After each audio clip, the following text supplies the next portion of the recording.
Hello बच्चों, कैसे हैं आप लोग? सब ठीक ठाक?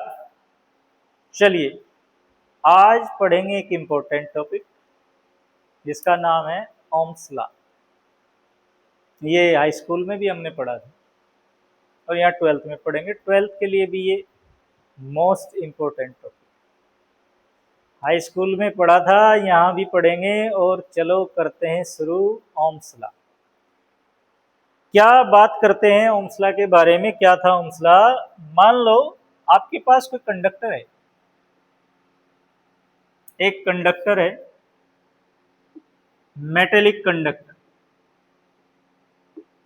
ये कोई मेटेलिक कंडक्टर है आपके पास, और जब किसी कंडक्टर के एंड्स पे कोई पोटेंशियल डिफरेंस हम अप्लाई करते हैं तो उस कंडक्टर के अंदर करंट फ्लो होती है, उस कंडक्टर के अंदर से करंट होकर बहती है। वैसे ही एक कंडक्टर है, इसके सिरों पर पोटेंशियल डिफरेंस अप्लाई करते हैं। मान लो इस सिरे का 0 वोल्ट है और यहाँ कुछ 10 वोल्ट मान लें, तो पोटेंशियल डिफरेंस 10 वोल्ट हो जाता है इसके बीच। तो इस कंडक्टर के अंदर से एक करंट फ्लो होगी, होगी कि नहीं होगी? ये हम लोग पहले पढ़ चुके हैं। इसी के बारे में बात करता है ओम्स लॉ कि करंट और ये जो पोटेंशियल डिफरेंस हम अप्लाई करते हैं, इसके बीच क्या रिलेशन है, इसके बीच क्या रिलेशन है, क्या संबंध है इसके बीच, ये एक दूसरे से किस तरह रिलेटेड है, किस तरह वेरी करते हैं, इसी के बारे में ओम्स लॉ। अब प्रैक्टिकली ये देखा गया है कि जब किसी कंडक्टर के एंड्स पे लगे पोटेंशियल डिफरेंस की वैल्यू को चेंज करते हैं तो करंट की वैल्यू भी चेंज होती है, करंट की वैल्यू भी चेंज होती है। सपोज करो आपने 4 वोल्ट पोटेंशियल डिफरेंस अप्लाई किया कंडक्टर के सिरों पर और करंट फ्लो हुई 2 एम्पीयर। क्लियर? आपने पोटेंशियल डिफरेंस 4 वोल्ट अप्लाई किया, करंट मिली 2 एम्पीयर। इसी तरह अगर मैं इस वोल्टेज को बढ़ा दूं, बढ़ाकर मैं इस वोल्टेज को कर देता हूं, पोटेंशियल डिफरेंस को कर देता हूं 6 वोल्ट, तो करंट की वैल्यू भी वेरी करती है, ये भी हो जाएगी 3 एम्पीयर। इसके आगे फिर अगर मैं इसको चेंज करता हूं, अगर मैं पोटेंशियल डिफरेंस की वैल्यू बढ़ाकर कर देता हूं 8 वोल्ट, तो करंट की वैल्यू भी वेरी करती है और हो जाती है 4 ampere.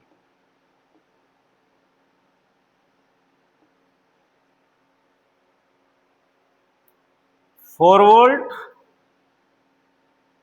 2 ampere, 6 volt 3 ampere, 8 volt 4 ampere. अगर V और I का रेशो निकालें इन सब वैल्यूज के लिए, इन सब वैल्यूज के लिए V1 I1, V1 4, I1 2, this is 2,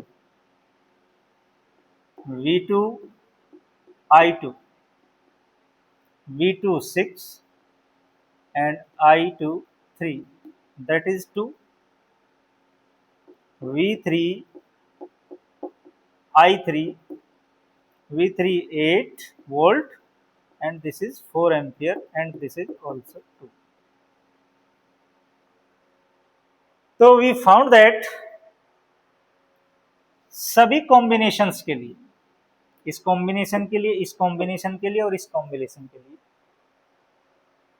V और I का रेशो कांस्टेंट है, V और I का रेशो कांस्टेंट है, इसमें कोई चेंज नहीं है, इसमें कोई चेंज नहीं है। इसका मीनिंग ये हुआ कि पोटेंशियल डिफरेंस अगर वेरी करता है तो उसके साथ साथ करंट भी वेरी करती है और उसी रेशो में वेरी करती है। इसलिए V और I का जो रेशो है वो कांस्टेंट रहता है। V और I का जो रेशो है वो कांस्टेंट रहता है। V अपॉन I कांस्टेंट रहता है, लेकिन ये हमेशा कांस्टेंट नहीं। अगर इस कंडक्टर की फिजिकल कंडीशंस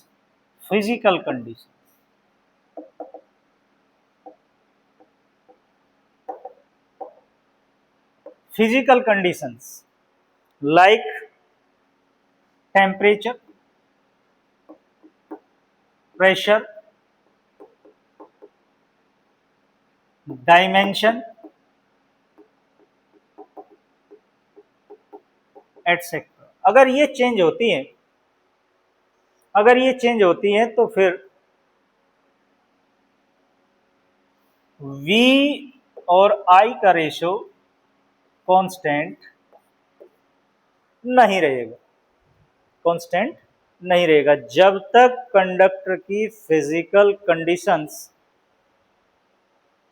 विशेष तौर पर स्पेशली टेम्परेचर का विशेष ध्यान रखें। अगर कंडक्टर का टेम्परेचर चेंज हो जाता है तो फिर इस वेरिएशन में भी वेरिएशन आ जाता है। V अपॉन I का जो रेशियो है वो फिर कांस्टेंट नहीं रहेगा। अगली वैल्यू के लिए कुछ और, जब conductor becomes hot, when conductor becomes hot the value of V upon I are different.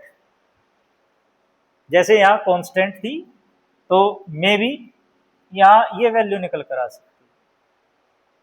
Clear बच्चों? यही ओम्स लॉ है। यानी साइंटिस्ट ओम ने ये कहा कि जब किसी कंडक्टर के एंड्स पे जो पोटेंशियल डिफरेंस है उसमें वेरिएशन होगा तो करंट में भी वेरिएशन होगा और ये वेरिएशन तब तक होगा, कब तक होगा? जब तक कि ये फिजिकल कंडीशंस। एक्चुअली ओम का statement V directly proportional to I, apply potential difference is directly proportional to I। जो कंडक्टर के एंड्स पर पोटेंशियल डिफरेंस लगाएंगे वो उस कंडक्टर से फ्लो होने वाली करंट के डायरेक्टली प्रोपोर्शनल टू होगा। यहाँ ये बात हमने देखी कैसे, जब 4 वोल्ट तो करंट 2 एम्पियर, जब 6 वोल्ट तो करंट 3 एम्पियर, जब ये 8 वोल्ट तो करंट 4 एम्पियर। साथ साथ वेरी कर रहा। ये Ohm's law, this is Ohm's law. इसी को ओम्स लॉ कहा जाता है। ओम्स लॉ यूनिवर्सल लॉ नहीं है या फंडामेंटल लॉ नहीं है कि वो हर कंडीशंस में अप्लाई होगा। इसकी विशेष कंडीशंस हैं। अगर कंडक्टर गर्म होता है, डायमेंशंस चेंज होती हैं, कंडक्टर की लेंथ, ब्रेथ, ये चीजें अगर चेंज होंगी तो फिर ये वैलिड नहीं होगा। क्लियर बच्चों? बात समझ आई? इसको नोट करेंगे, पहले यहाँ लिखते हैं, पहले नोट करना है क्या है ओम्स लॉ, स्टेटमेंट क्या है इसका वो नोट करेंगे। स्टेटमेंट इसका नोट कर लेते हैं पहले।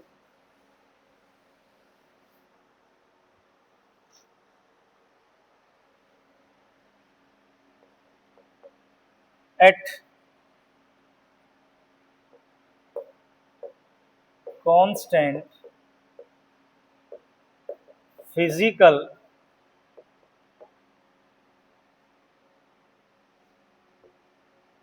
conditions,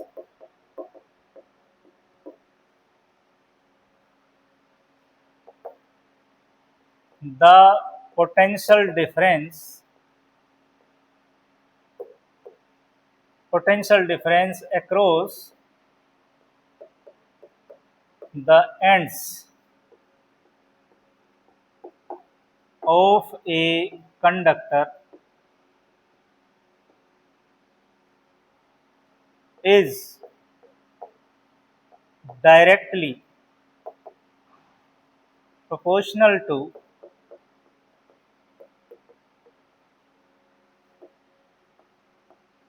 the current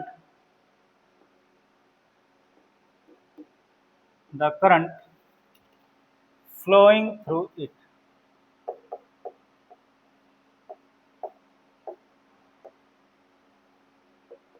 Flowing through it at constant physical conditions. Constant physical conditions means विशेष तौर स्पेशली टेम्परेचर अगर ना चेंज हो तो फिर ये अप्लाई होगा। पोटेंशियल डिफरेंस जितना लगाओगे वो उसमें फ्लो होने वाली करंट के डायरेक्टली प्रोपोर्शनल टू होगा।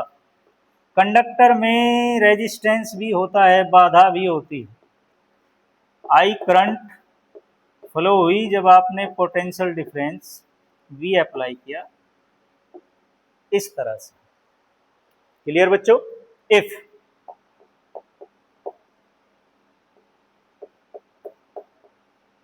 applied PD potential difference is V and current flowing through it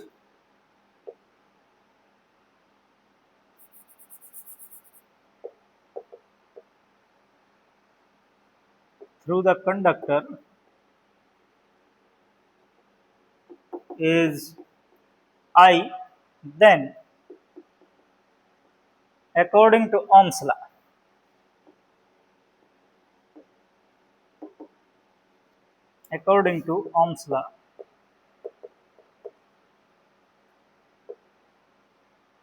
V directly proportional to I. V directly proportional to I. V directly proportional to I. Proportionality का sign हटाएंगे और रखेंगे इसकी जगह एक constant. Proportionality का sign हटाते हैं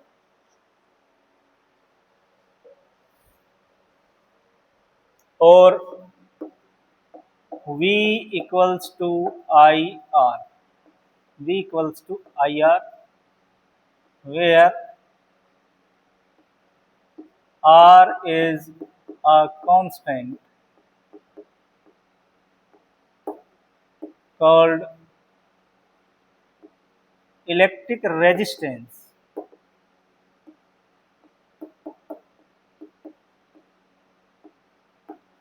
of the conductor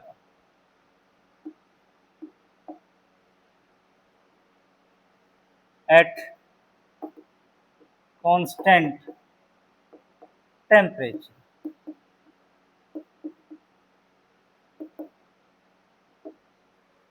ये जो कांस्टेंट है इसको इलेक्ट्रिक रेजिस्टेंस कहा जाता है, कंडक्टर का इलेक्ट्रिक रेजिस्टेंस। अभी अगर इस इक्वेशन को इस तरह लिख लें, R equals to V upon I. अभी हम लोगों ने डिस्कस किया था कि V की वैल्यू जैसे चेंज करेंगे 2 volt, 4 volt current, 2 ampere, voltage 6 volt और करंट 3 एम्पियर। ये जो रेशो है ये चेंज नहीं होगा। ये चेंज नहीं होगा कब तक? जब तक फिजिकल कंडीशंस कांस्टेंट है। V अपॉन I का ratio remains constant. The ratio of V and I remains constant at when all physical conditions remains constant.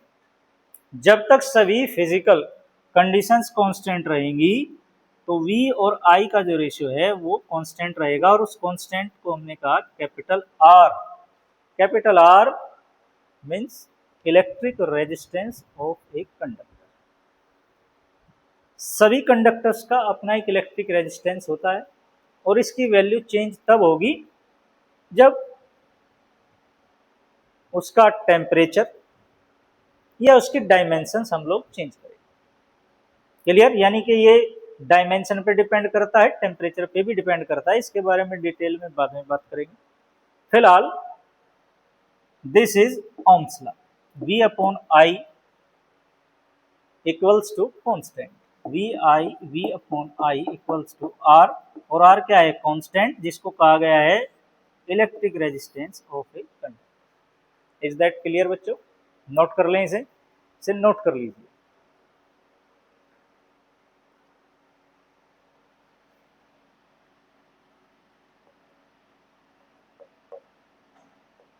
Graph between V and I।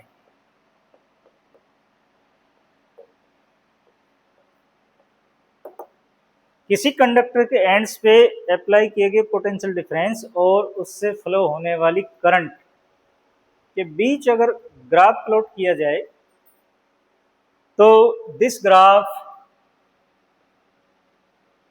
Found to be a straight line passing through origin, passing through origin।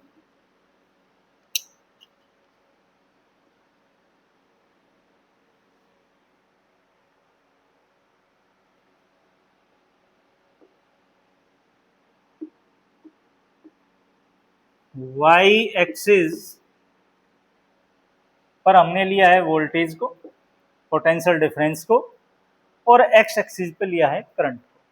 अगर इन दोनों के बीच graph plot किया जाए, कब? V upon I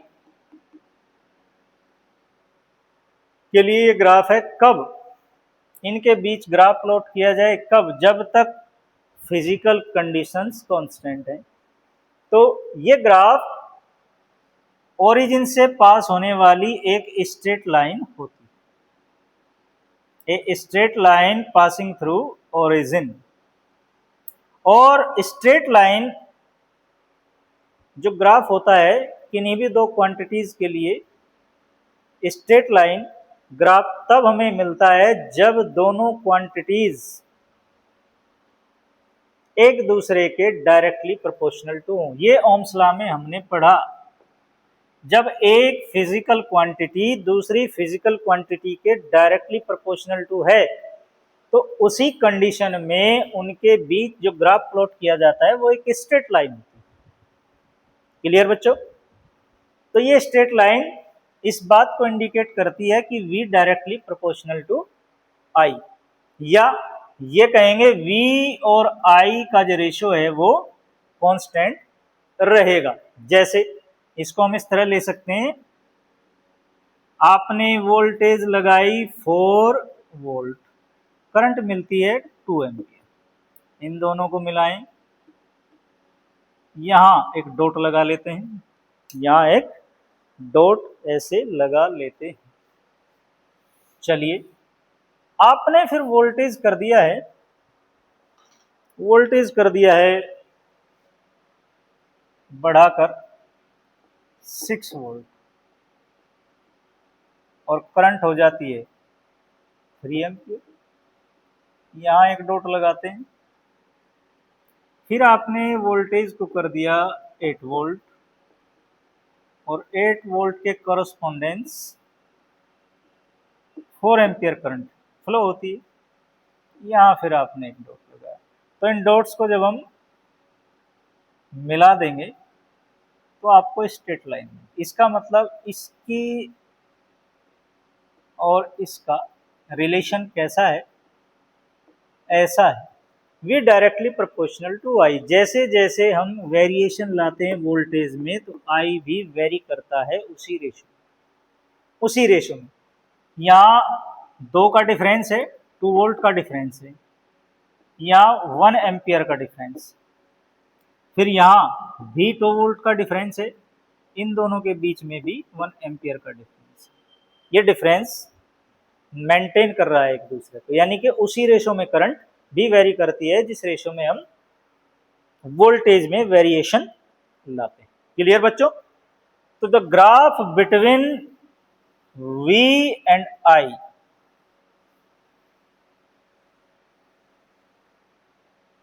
found to be a straight line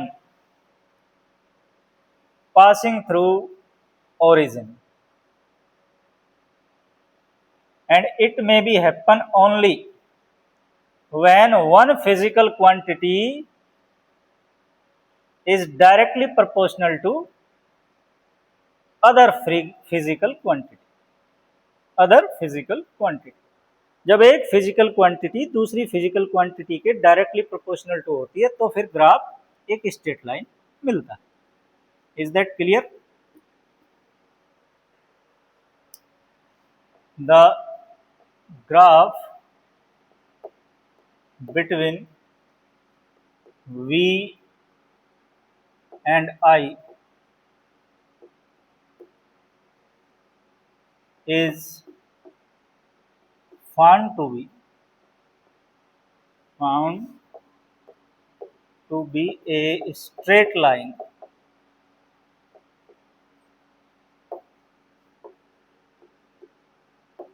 passing through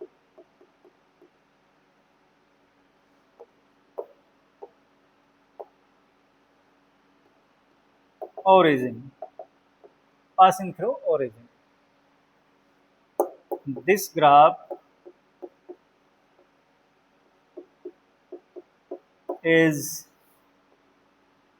also called VI graph।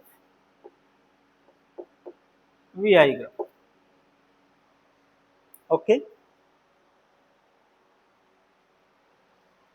ये जो graph हमने draw किया है इसके और आई एक्सिस के बीच कुछ एंगल है बच्चे, यानी इस ग्राफ का आई के बीच कुछ झुकाव, कुछ स्लोप है। आई और इस ग्राफ के बीच कुछ झुकाव बना है, स्लोप बना है, वो स्लोप हम निकाल सकते हैं। यहाँ एक लाइन ड्रॉ करेंगे, एक लाइन यहाँ ड्रॉ करेंगे, इसको हम मान लेते हैं थीटा। मान लिया कि एक्स एक्सिस या करंट एक्सिस से ये graph VI graph theta angle बनाता है। ये लाइन रिप्रेजेंट करेगी V को और दिस I। ये स्लोप अगर निकाल लें that is tan theta equals to V upon I। Clear बच्चों? tan theta equals to perpendicular upon base and that is V upon I। इस ग्राफ की स्लोप tan थीटा किसके बराबर है? V अपॉन I के। और V अपॉन I क्या होता है? V अपॉन I तो कांस्टेंट होता है भाई according to Ohm's law, but according to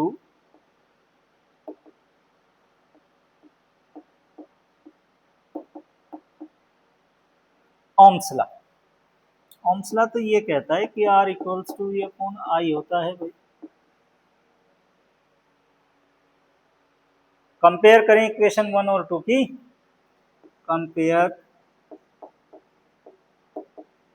comparing 1 and 2, equation 1 and 2, that is tan theta equals to R। And what is tan theta? Tan theta is the slope of VI graph। Tan theta equals to slope of VI graph। और ये किसके equal है? R के। यानी कि VI graph की जो slope होती है वो कंडक्टर के इलेक्ट्रिक रेजिस्टेंस को रिप्रेजेंट करती है। ये कह सकते हैं कि slope of V I graph is equal to electric resistance of that conductor. Clear बच्चों? बात समझ आई? इस लाइन पे कहीं भी आप इसका स्लोप निकालेंगे तो वो v अपॉन आई निकल कर आता है, और v upon I according to Ohm's law electric resistance के बराबर होता है। तो it means tan theta equals to capital R। आपको अगर कोई ग्राफ दिया है, वी आई ग्राफ दिया है, और आपसे रेजिस्टेंस की वैल्यू कैलकुलेट करने के लिए कहा गया है, तो आप स्लोप निकालेंगे, उसकी स्लोप निकालेंगे, और स्लोप के बेस पे ही रेजिस्टेंस की वैल्यू निकल कर आएगी। जो स्लोप होगा वो ही किसको रिप्रेजेंट करेगा? उसके रेजिस्टेंस को रिप्रेजेंट करेगा। अकॉर्डिंग टू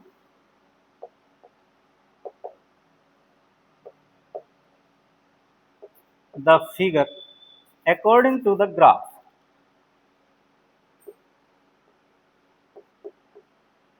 कौन सा graph? V I graph. V I graph, the slope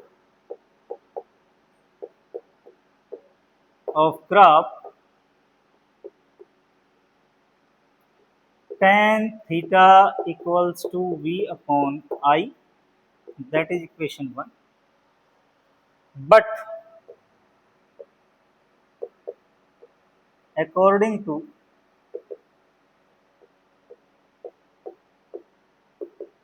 Ohm's law, R equals to v upon I होता है,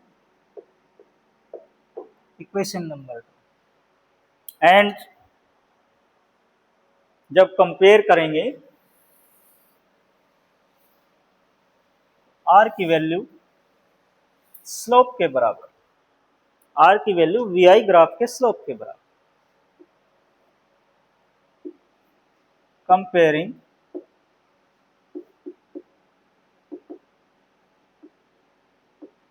equation 1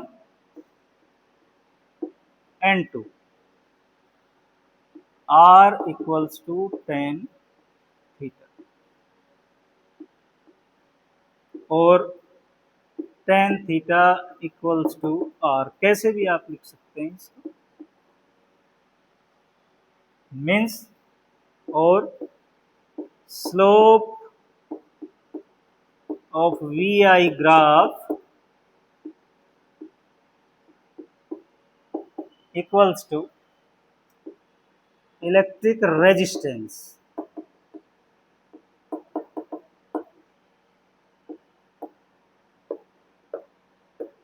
of the conductor, electric resistance of the conductor। Clear बच्चों? Note कर लें इसे note कर लीजिए। Next topic, limitations of Ohm's law.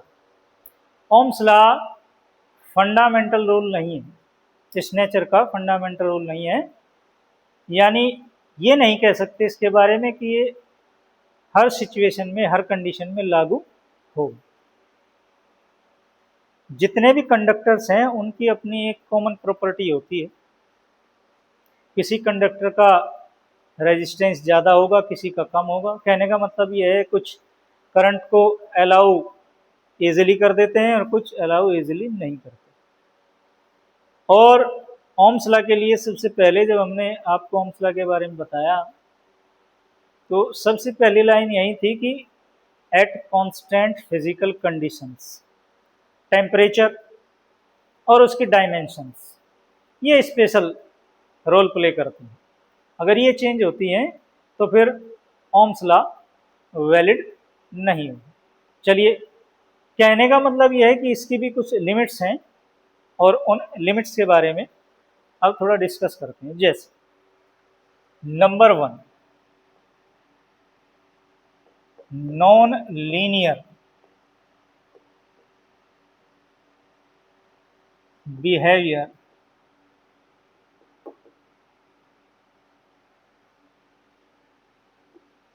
of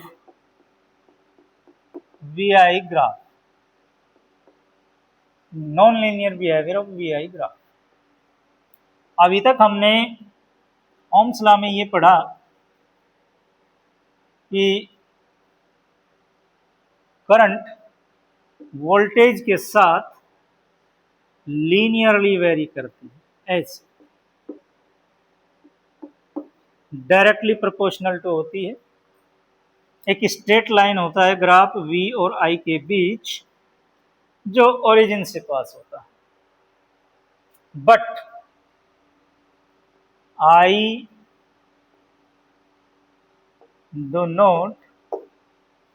does not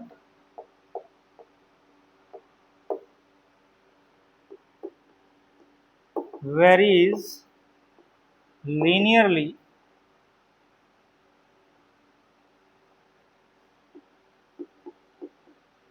with V when conductor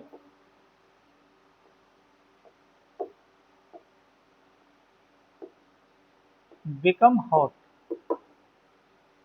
अगर conductor गर्म हो जाए तो फिर V और I का जो रिलेशन है वो लीनियर नहीं रह जाता है, यानी कि करंट I वोल्टेज के साथ लीनियरली वेरी नहीं करती है। फिर ये इस लीनियर ग्राफ से वेरिएशन शो करती, वेरिएशन शो करती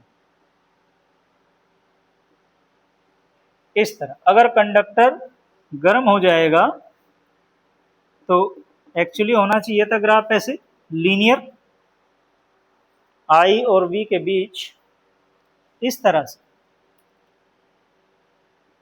स्ट्रेट लाइन होनी चाहिए थी, बट जब कंडक्टर गर्म हो गया तो V और I के बीच ये लीनियर ग्राफ वेरी कर जाता है, अब लीनियर नहीं रह जाता। अगर इस ग्राफ को हम मान लें OA और दैट इज OB, तो ये OB जो ग्राफ है ये एक्चुअल ग्राफ,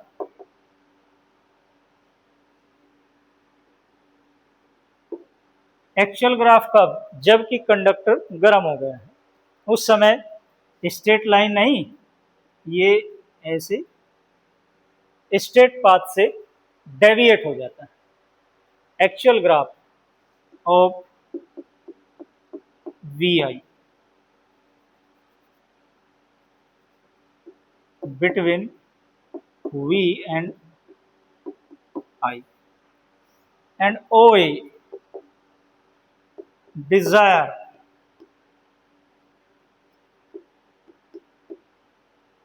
ये डिजायर ग्राफ जो कि होना चाहिए अकॉर्डिंग टू ओम्स लॉ, ये स्ट्रेट लाइन होनी चाहिए थी,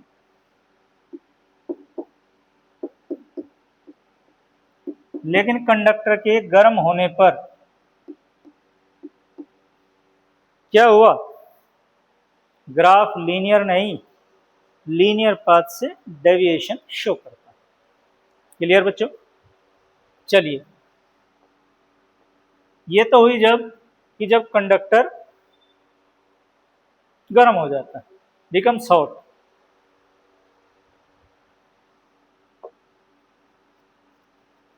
अब दूसरी बात देखते हैं,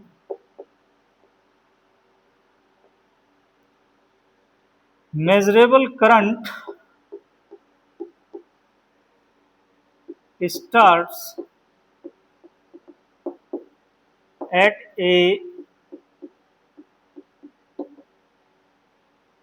पर्टिकुलर PD, पोटेंशियल डिफरेंस, एक पर्टिकुलर पोटेंशियल डिफरेंस पर ही करंट, ऐसी करंट जिसको मेजर किया जा सकता है, वो स्टार्ट होती है। कैसे, कहाँ होती है? In water volt meter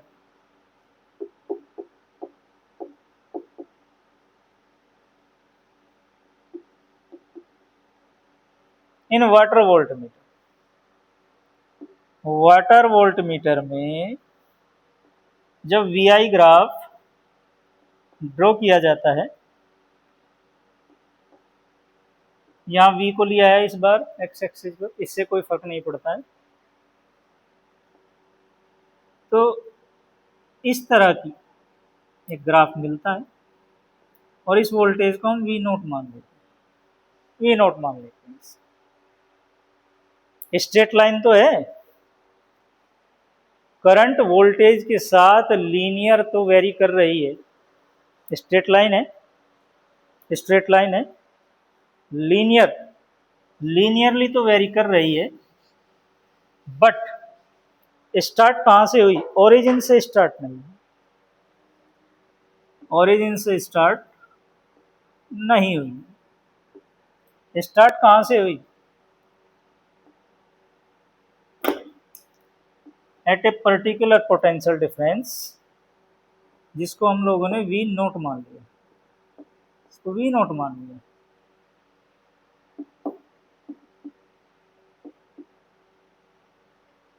current voltage के साथ लीनियरली तो वेरी कर रही है, बट करंट मिलना कब शुरू होगी? जब ये वोल्टेज बढ़ते कहां चला जाएगा? V0 पर चला जाएगा। जब ये बढ़ते V0 पर पहुंच जाएगा तब करंट स्टार्ट होती है। जबकि ओम्स लॉ के लिए जब ग्राफ हम प्लॉट करते हैं तो ये एक्चुअल ग्राफ ओरिजिन से स्टार्ट होता है, आई लीनियर विद वोल्टेज के साथ लीनियरली वेरी करेगी। लीनियरली तो वेरी कर रही है, लेकिन कहां से वेरी कर रही है? कुछ वोल्टेज के बाद। कहने का मतलब ये है, ऐसी करंट जो मेजर की जा सकती है वो जीरो पोटेंशियल डिफरेंस पर स्टार्ट नहीं होगी, वो उससे आगे कुछ पोटेंशियल डिफरेंस है जिसको हमने V0 कहा, उस पे वो स्टार्ट होती है, जो कि ओम्स लॉ में ये बात थी नहीं। ओम्स लॉ ये कहता है जैसे V वेरी करेगी करंट भी वेरी करेगी। ओके स्टूडेंट्स, तो ये ओम्स लॉ, इसको एक्सप्लेन नहीं कर सकते, ओम्स लॉ से इसको एक्सप्लेन हम नहीं कर सकते। Clear? In water voltmeter, the current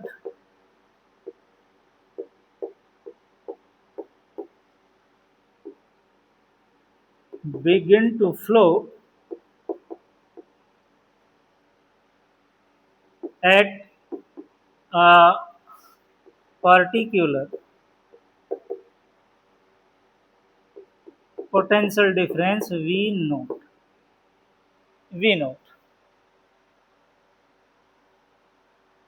It means that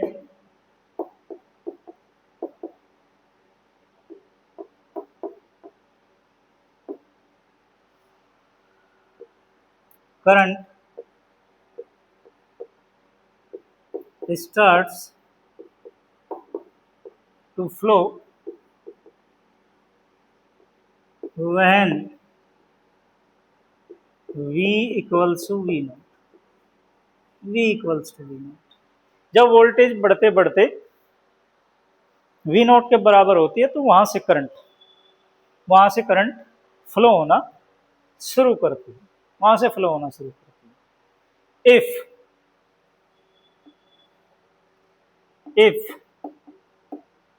V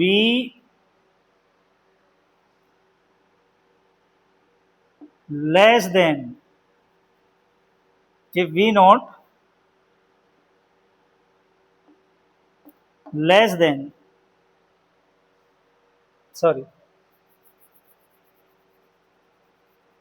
अगर वोल्टेज की वैल्यू V0 से छोटी है, ये जो वैल्यू है ये वोल्टेज की वैल्यू इससे अगर कम रह जाती है, V0 से अगर कम रह जाती है वोल्टेज की वैल्यू, तो फिर करंट फ्लो नहीं होगा। Then I equals to 0, and when V equals to V naught, current varies with V linearly.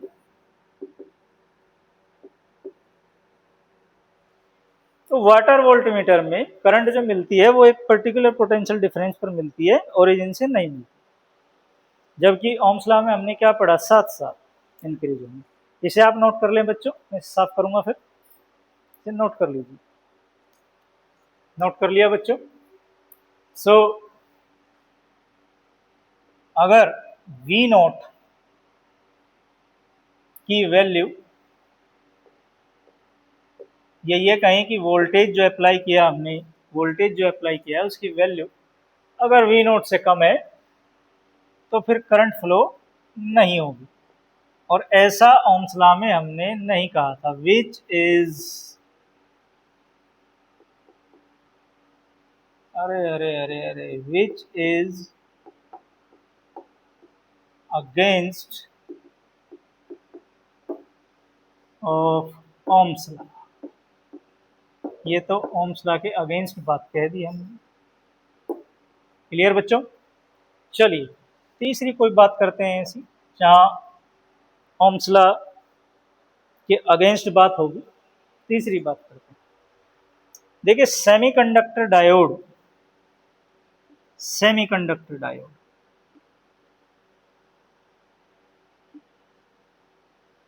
में VI कैरेक्टरिस्टिक्स यानी VI रिलेशन, करंट और वोल्टेज के बीच के रिलेशन को ओम्स लॉ से एक्सप्लेन नहीं किया जा सकता। कैसे भाई? देख लीजिए, I V और नेगेटिव वैल्यू V, ये पॉजिटिव वैल्यू V की, ये current,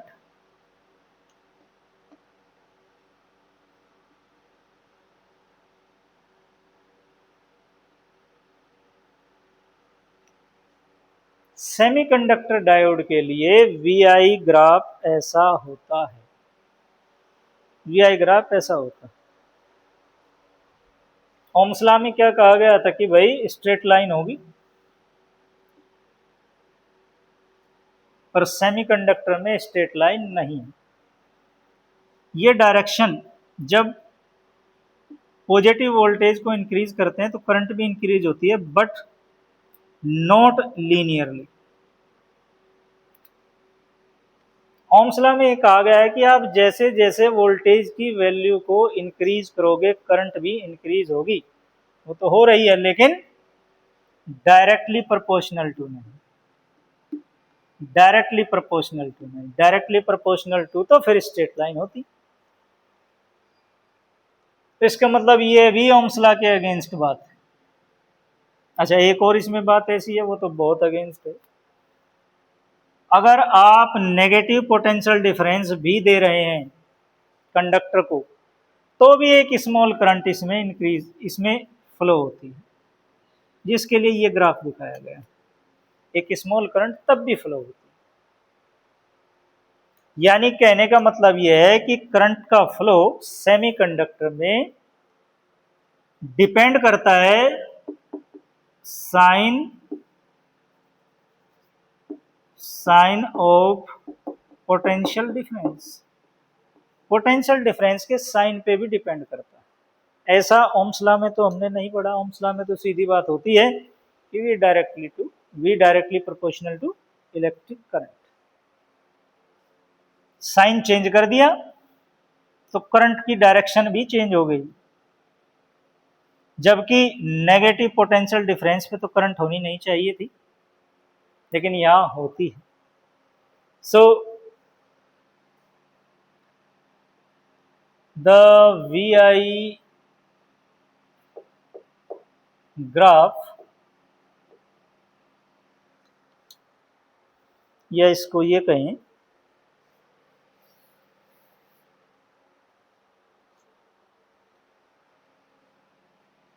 Ohm's law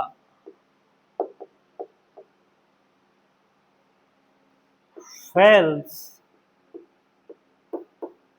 to explain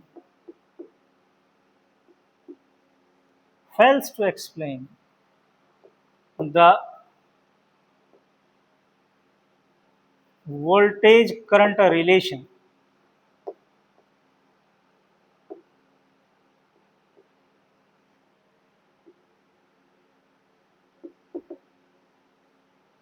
in semiconductor.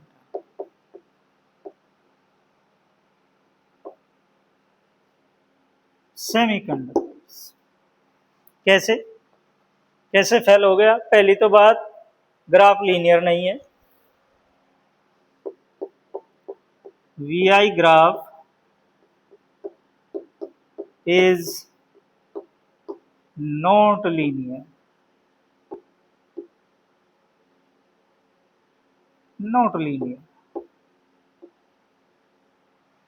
दूसरी बात, जो पोटेंशियल करंट है,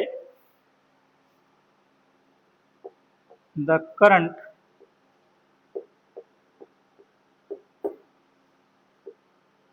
depends on sign of applied potential difference के साइन पे भी डिपेंड करती है। जब हम नेगेटिव वैल्यू भी दे रहे तो भी करंट फ्लो हो रही है, ऐसा ओम्स लॉ में नहीं कहा गया। तो ओम्स लॉ इसको एक्सप्लेन करने में फेल हो गया है। क्लियर बच्चों?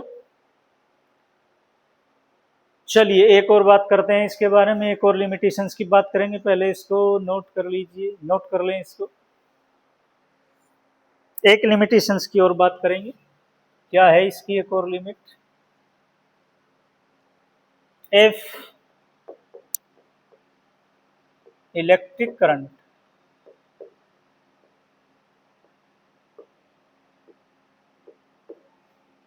flow at different potential difference in a circuit having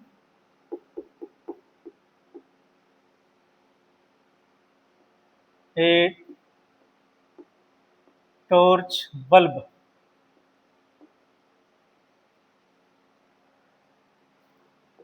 instead of a conductor wire या metal wire, instead of a metal wire,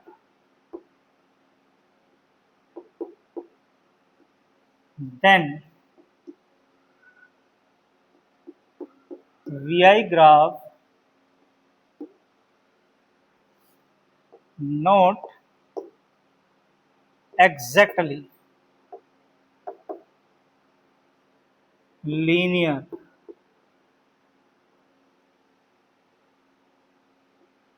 due to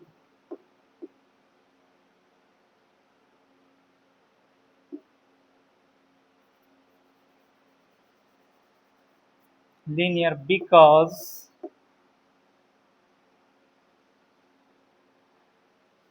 the filament of bulb becomes hot। कहने का मतलब ये है, अगर एक टॉर्च बल्ब के लिए आप VI ग्राफ प्लॉट करते हैं, किसके लिए करते हैं? टॉर्च। घर में जलाते हैं जो टॉर्च, देखिए, तो VI रिलेशन कुछ इस तरह का निकल कर आता है कि किसके लिए relation? Torch bulb.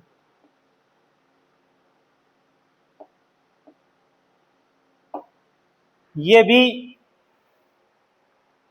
Straight line नहीं है, यानी करंट और वोल्टेज का रिलेशन लीनियर नहीं है। ये क्यों नहीं है? क्योंकि जैसे ही फिलामेंट में करंट फ्लो करते हैं तो फिलामेंट का टेम्परेचर इंक्रीज हो जाता है, फिलामेंट का टेम्परेचर इंक्रीज हो जाता है due to increase the temperature of filament.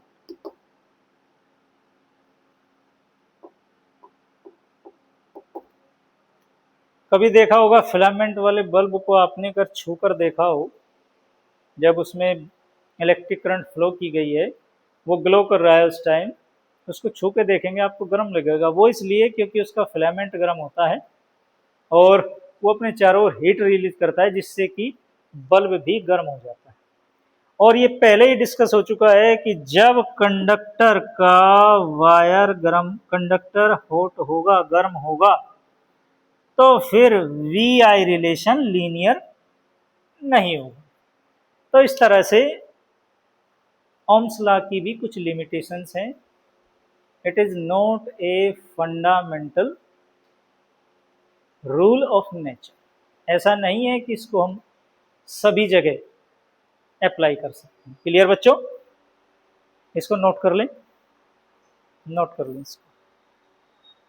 Limitation से रिलेटेड ही दो टॉपिक्स हैं, जैसे ohmic conductor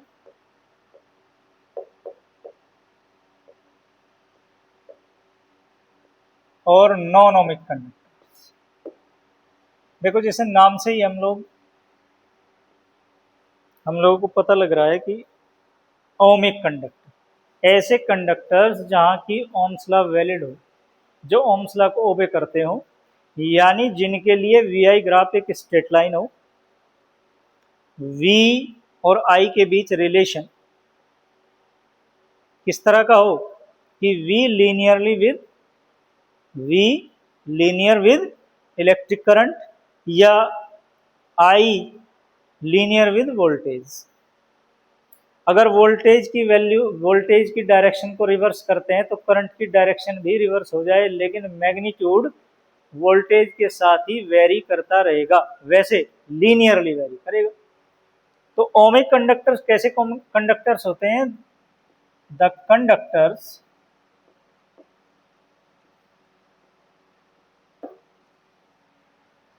which obey Ohm's law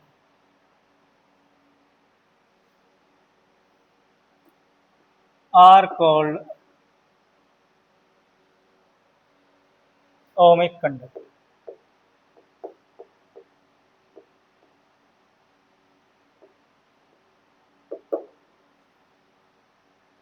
these conductors, क्या क्या होता है इनमें? These conductors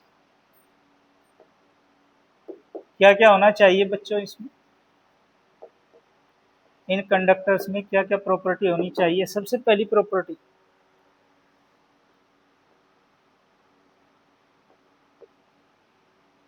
we I graph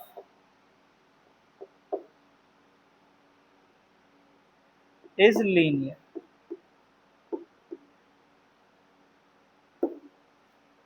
V I graph linear होगा, ठीक है।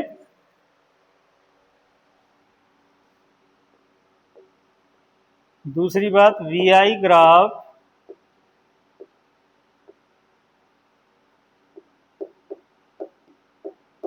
Is a straight line,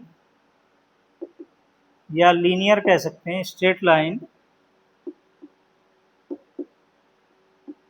passing through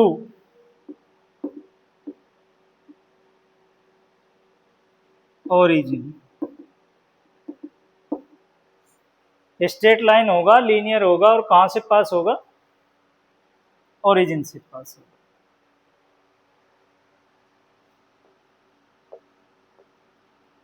current I varies linearly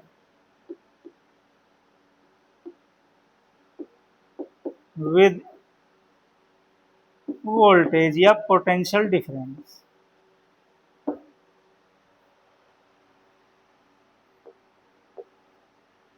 the current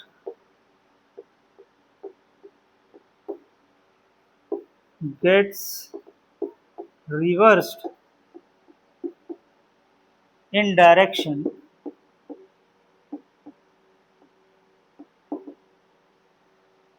when potential difference reversed।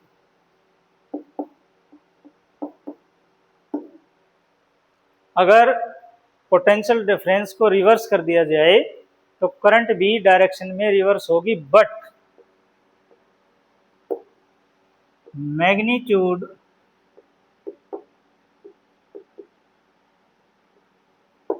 Of I change linearly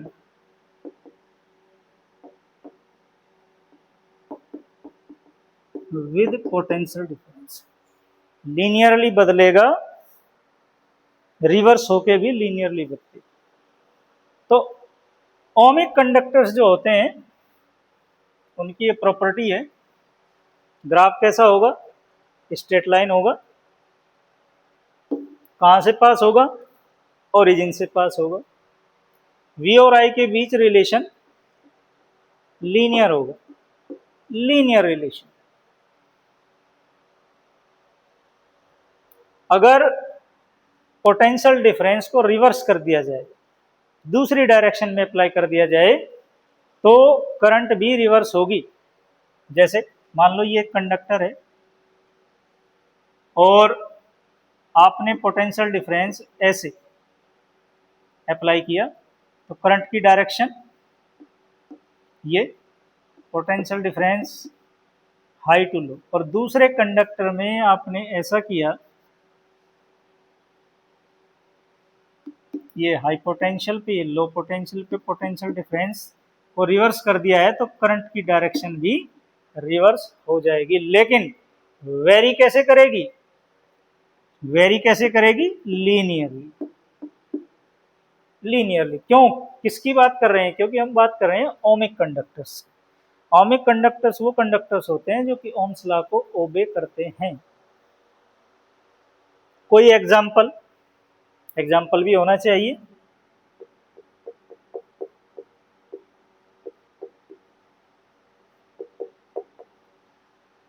all metallic conductor, all metallic conductor with small current,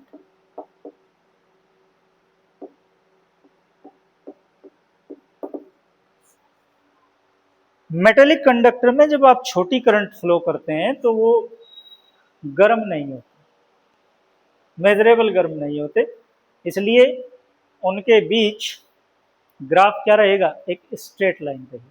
उनके बीच graph एक straight line रहेगी। कैसे?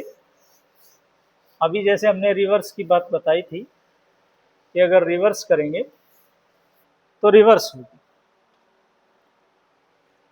Small current अगर है तो straight line ऐसे ऐसे, ये ग्राफ किसके लिए? Small current.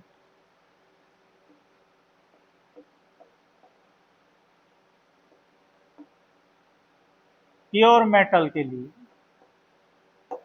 जहां की स्मॉल करंट आपने फ्लो की है उसके लिए ऐसा ग्राफ। दूसरा example,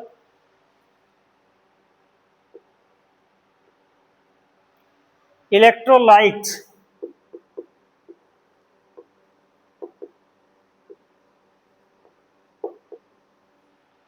with copper sulphate CuSO4, copper sulphate, copper sulphate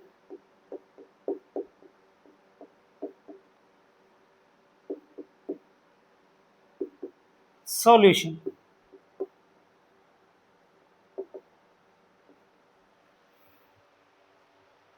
electrolyte जो सेल में जो लिक्विड भरा होता है दैट इज कॉल्ड इलेक्ट्रोलाइट। और अगर वो इलेक्ट्रोलाइट कॉपर सल्फेट का सॉल्यूशन है तो उसके लिए VVI ग्राफ इस तरह से,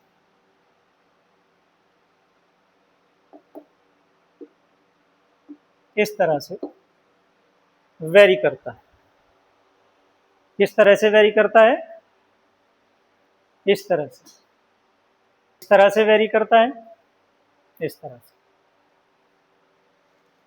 ये पॉजिटिव डायरेक्शन करंट की, नेगेटिव डायरेक्शन वोल्टेज की, नेगेटिव डायरेक्शन वोल्टेज की पॉजिटिव डायरेक्शन। ये प्योर मेटल के लिए। और ये CuSO4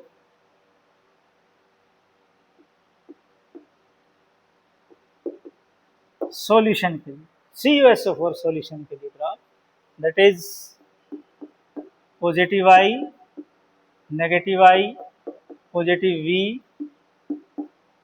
नेगेटिव। इलेक्ट्रोलाइट, इलेक्ट्रोलाइट ऐसे, यहाँ एक गड़बड़ लाइन हो गई है, इसको चेंज करेंगे। ऐसा electrolyte,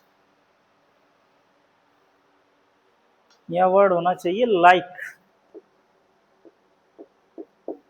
like copper sulphate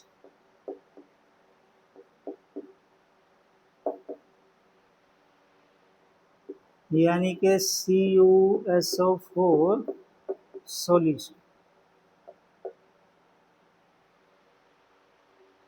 electrolyte जो होते हैं वो सेल में जो लिक्विड भरा रहता है उसे इलेक्ट्रोलाइट कहा जाता है। और ऐसा ही एक इलेक्ट्रोलाइट है कॉपर सल्फेट का सॉल्यूशन, जिसके लिए ग्राफ एक स्ट्रेट लाइन पास कहां से हो रही है? ओरिजिन से। वेरी किसके साथ कर रही है? वोल्टेज के साथ। करंट वेरी कर रही है। जब रिवर्स की गई है डायरेक्शन वोल्टेज की तो करंट भी रिवर्स है। इसी तरह प्योर मेटल में भी होता है। कब तक? जब तक आप स्मॉल करंट उसमें फ्लो करेंगे, जब तक उसमें आप स्मॉल करंट फ्लो करेंगे। क्लियर बच्चों? तो दिस इज ओमिक कंडक्टर, इसे नोट कर लें और फिर देखते हैं हम नॉन ओमिक कंडक्टर क्या होता है। Non ohmic conductor, non ohmic conductor. अब ओमिक कंडक्टर कौन से थे भाई? जो ओम के नियम को ओबे करते थे, जो ओम के नियम को ओबे करते, जो ओम्स लॉ को ओबे करते थे, जो ओम्स लॉ का कहना मानते थे। और ये वो वाले हैं जो ओम्स लॉ का कहना नहीं मानते। The conductors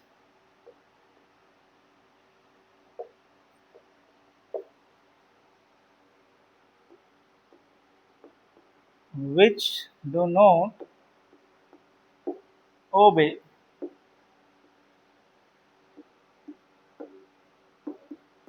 Ohm's law are called non-ohmic conductors। non-ohmic conductors, जितने भी हमने लिमिटेशंस ओम्स लॉ की पढ़ी, वो सेमीकंडक्टर के लिए, वाटर वोल्टमीटर के लिए, हॉट कंडक्टर के लिए, टॉर्च बल्ब के लिए, वो सब नॉन ओमिक कंडक्टर के एग्जाम्पल हैं। क्यों? क्योंकि वहां VI रिलेशन ओम्स लॉ को ओबे नहीं करता है, ओम्स लॉ को ओबे नहीं कर सकता है, करता है। वहां VI रिलेशन लीनियर नहीं है, लीनियर नहीं था। वो सारे एग्जाम्पल नॉन ओमिक कंडक्टर्स के हैं। जैसे इसको देखते हैं, these conductors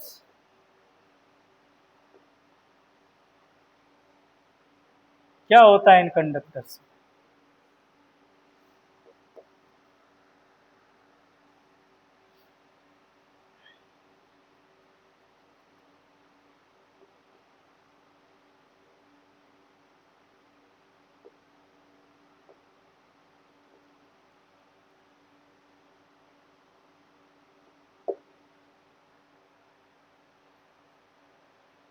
क्या होता है इन कंडक्ट्स?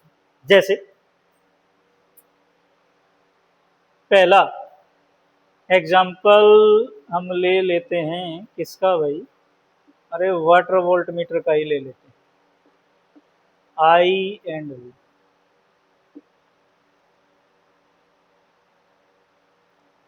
ये वी नोट,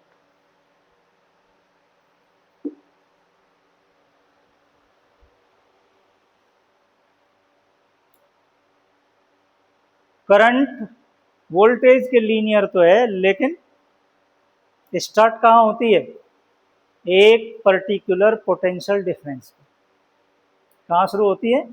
एक पर्टिकुलर पोटेंशियल डिफरेंस पर। अगर 0 वोल्ट अप्लाई करते हैं तो करंट फ्लो नहीं होती, और 0 वोल्ट से बढ़ाते बढ़ाते बढ़ाते बढ़ाते जाते हैं तो फिर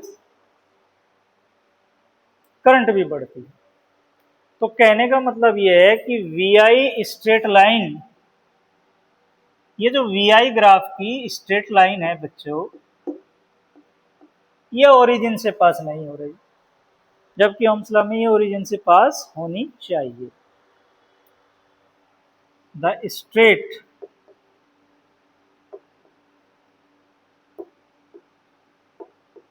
line V I graph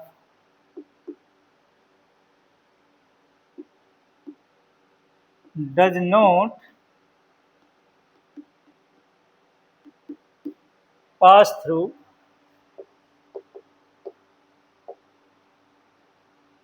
origin। जब ओरिजिन से पास नहीं हो रहे तो कैसा कंडक्टर है ये? कैसा कंडक्टर है? जिसके लिए वी आई रिलेशन वैसा नहीं है जैसा कि ओम्स लॉ में होना चाहिए। तो इसका मतलब ये non ohmic. For example,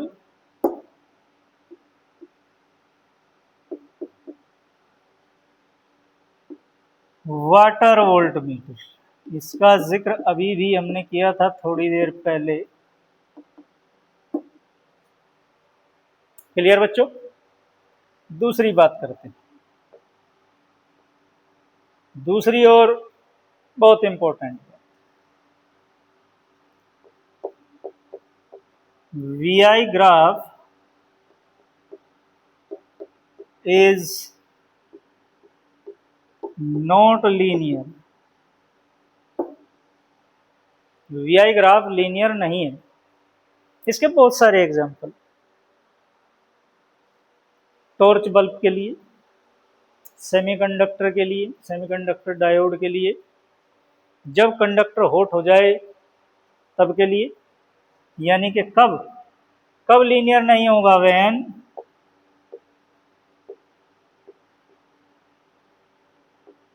conductor becomes hot. और जब कंडक्टर हॉट होता है उसके लिए ग्राफ हमने अभी थोड़ी देर पहले आपको बताया था, एस।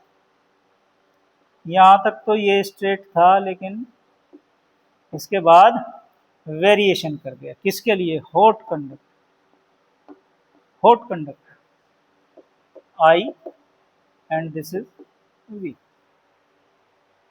फिर टॉर्च बल्ब में भी होता है ऐसे। टॉर्च बल्ब में भी वेरी नहीं करती वोल्टेज, लीनियरली वेरी नहीं करती, लीनियरली वेरी नहीं करती है। और टॉर्च बल्ब के लिए ऐसे, V I graph is not linear. Semiconductor diode,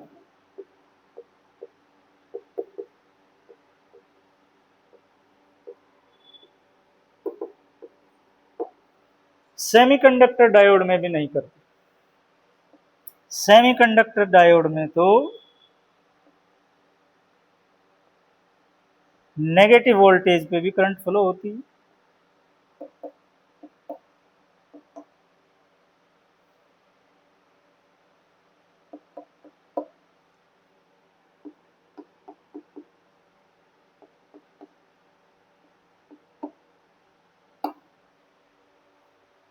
तो V I graph is not linear.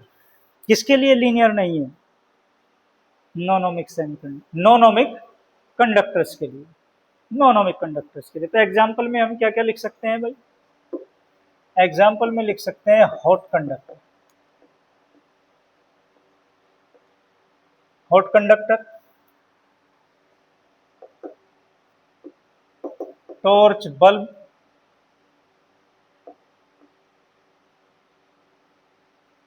Torch bulb,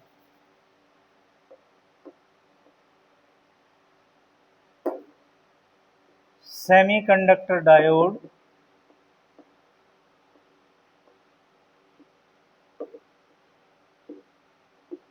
vacuum tube के लिए भी यही होता है।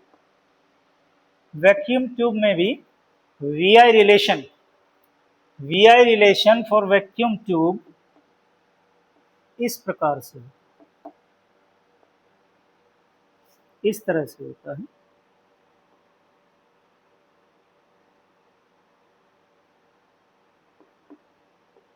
वीआई रिलेशन, वो भी स्ट्रेट लाइन में है। क्लियर बच्चों? Ohmic conductor, non ohmic conductor, Ohm's law के बारे में हमने इस वीडियो में डिटेल में पढ़ा। इस वीडियो को यहीं समाप्त करते हैं, कंप्लीट करते हैं। मिलेंगे अगली वीडियो में अगले टॉपिक के साथ, electric resistance of the conductor. तब तक के लिए best of luck, good bye.